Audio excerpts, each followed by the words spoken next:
Hello， 大家今天过得好吗？我是 Betty， 这一期将带来大家呼声最高、上线之后一度热门度登顶的韩剧《黑暗荣耀》的超全穿搭解析。 여기까지 오는데 우연은 단 한 줄도 없었어. 나의 체육관에 온 걸 환영해. 연진아, 추락할 너를 위해. 不论你有没有看过这部剧集啊，你肯定有在网络上面刷到过宋慧乔的这一系列禁欲深色造型。但这期视频我想要跟你讲的是，普通人想在日常穿出她这种气质，可不是那么容易。包括被营销号吹到天上的女二小香风套装造型啊，我们在日常一不留神就会反而穿出特别土的感觉，这是可以说的吗？那这期视频不同于往常，我将为你拆解这部剧集当中3个角色的精彩造型中值得借鉴的穿搭窍门，以及我们在日常当中一定要注意避免的雷区，带着你轻松看剧也能学好日常穿搭。那在最后也会带来我自己个人对于这期视频当中窍门的造型演绎，所以不要忘记看到最后。那开始之前记得在下面点赞、投币、收藏，一键3连支持。那我们就开始今天的内容了。 내가 널 죽여버리든 삶아버리든 내가 네 년을 상대할 고데기를 다시 찾을 거니까. 那首先让我们一起来看一下女二的造型，她是大家需求呼声最高的，所以我把它放在第一。哎，够贴心吧？我在看的时候，真的说实话，我很努力让我自己的注意力从她的歪嘴上面一定要回到她的衣服上。但就这样看完之后，我真的忍不住吐槽，就是她简直就是套装造型里的负面教材啊！你不要急，你听我娓娓道来。首先就是大家夸的特别多，她那个财阀千金风小香套装，你在看剧的时候有没有一种很别扭的感觉？女二这种发型妆容都准备特别好的情况下，你不觉得她看起来依旧土土的吗？ 那它的造型问题到底出在哪呢？你看啊，就这一身的糖果色套装，原本它的这个糖果色系就透露着一种追时髦的用力的感觉，但是你反过去想，去年流行的老前锋，是不是反而会更加追求一种无 logo、无流行趋势、不用力也时髦的 effortless chic 的感觉？你看这样2个角色站在一起，哪个会让你看起来更加像是大家族的千金，更加有气质呢？而且从女二穿着的廓形来说啊，她上半身经常会穿着包裹又合身的小外套，所以本身上半身就非常束缚感了。但你看她下半身又在搭配短裙，所以你注意看她全身镜头的时候，你会发现她整个人就充斥着一种拘谨的感觉。 但说实话，造型师不是不会造型。你看这一部剧集当中有一套非常好看的小香风套装，我觉得也是唯一好看的一套，是在体育馆里面这一身白色套装，去掉了糖果色这种艳丽的色彩，下半身再把拘谨的短裙换为更加松弛的 A 摆半身裙，是不是整个人的廓形会更加流畅、优雅，也更大气呢？ 或者说，也可以选择像她这样放弃掉一些穿套装小香的执念，去选择廓形更加轻松的外套，去掉半裙，再融入简单的基础单品，放到日常是不是反而更加合理，也更加容易穿出气质又轻松的感觉？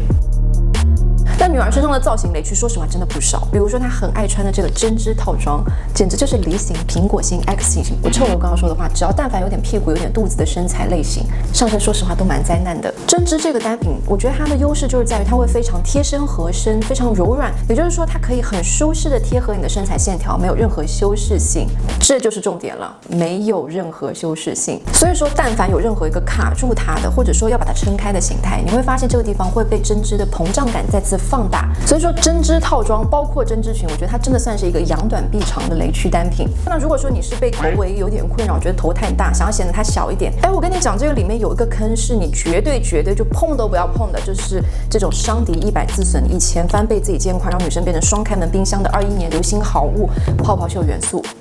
哦，我死去的回忆在攻击我。我说实话，这个元素现在在电商网站上面依旧没有离开，导致妞猫觉得这2年真的很难买到不带一点点泡泡袖元素的裙子还有上衣。说实话，到了夏天不是一定要穿这种泡泡袖的，真的快点让这个趋势走吧。女二在这部剧里面，其实她属于骨架比较小的类型，所以她的造型合理的原因是她的泡泡袖会帮她撑起来一些气势感。但你放到日常的场景里面，是不是真的也会觉得它有一点点夸张？所以说，在这个点上，如果你的肩膀但凡有些宽度，或者说你没有像女二这样子特别纤细的身材啊，就非常不建议大家去学习这个点。那接着让我们来看看女主宋慧乔的造型。 침묵 속에서 죽을 힘을 다해 싸우는 게 좋아서요. 상대가 공들여 지은 집을 무너뜨려야 이기는 것도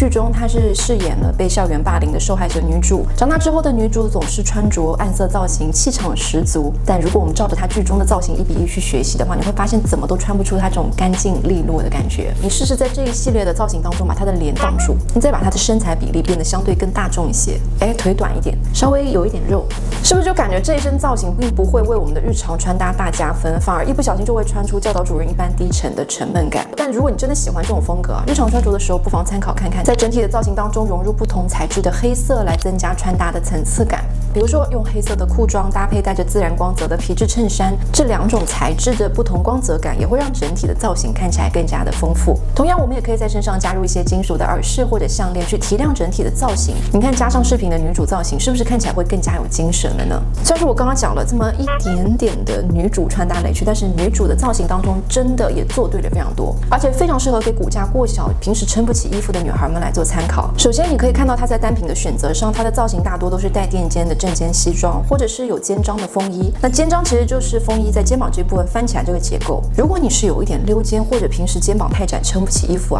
真的去试试看这两个元素，它们能够把你的肩型塑造得更加漂亮也更加利落。不过记得在选择的时候选择要相对合肩的款式，宽垫肩就又踩到另外一个雷区了。对，这里的雷是蛮密的。想看更多雷区避雷视频，请在下面多多打 call。另外你会发现女主的穿搭里面它其实放回到我们之前在小小姐们那一期讲的职场穿搭公式，它是属于没有设计感、没有色彩感的低明度。在公式当中的话，它算是一个100%接近职场正式又庄严肃穆的风格。那这类的着装其实算是一种保护色，它会给人一种不怒而自威的力量感，同时也会显得你非常不好惹。所以说，如果你有一些亮相或者需要有这种气势加成的场景不妨去选择一些造型参考看看。那另外，女主在穿长款外套的时候，她会直接将扣子扣起来去当上衣来穿着，这样的穿法其实也可以避免身上存在过多的色彩，同时也能够更加利落。不过我至少是知道选女主这样的造型至少有一个好处就是非常省内搭。你去看她造型，感觉就一件黑色一件白色内搭就能够撑起整部剧了。那最后要分享的就是在之前的直播里面，我跟大家提前预告过，我觉得这部剧集里面最时髦女3的穿搭，也就是莎拉她的穿搭。 난 너한테 한 짓 다 회개하고 구원받았어.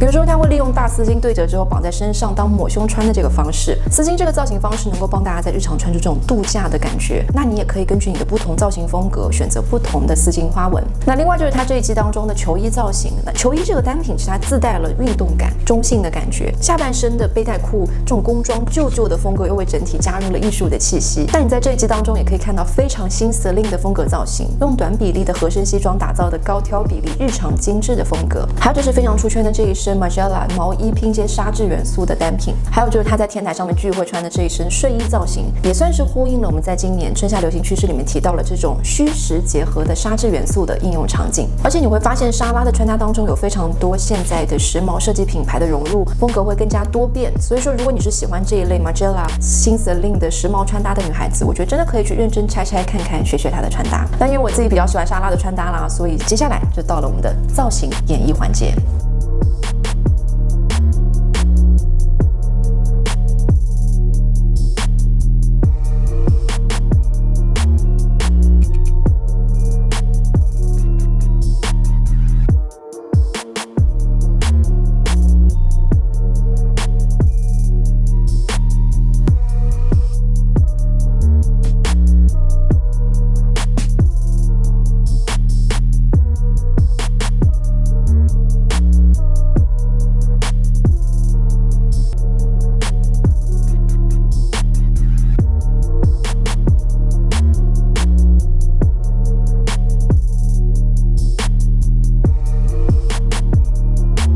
OK， 那这以上就这期视频想跟你分享的全部内容。看完我这期视频有没有颠覆你对这部剧集里面的一些穿搭认知呢？那也欢迎在弹幕或者评论区留下让你感触最深的一个雷区或者可以参考的穿搭窍门，我们一起在评论区讨论吧。那如果想要支持看剧学穿搭这个模块，或者想在未来看到更多的话，记得在下面点赞、投币、收藏3连支持。你们每次在下面的互动就是对我视频的一次摇旗呐喊，我都会看到的。那这期视频就到这里，希望大家都能成为时髦的女孩或男孩。我们下期视频再见啦，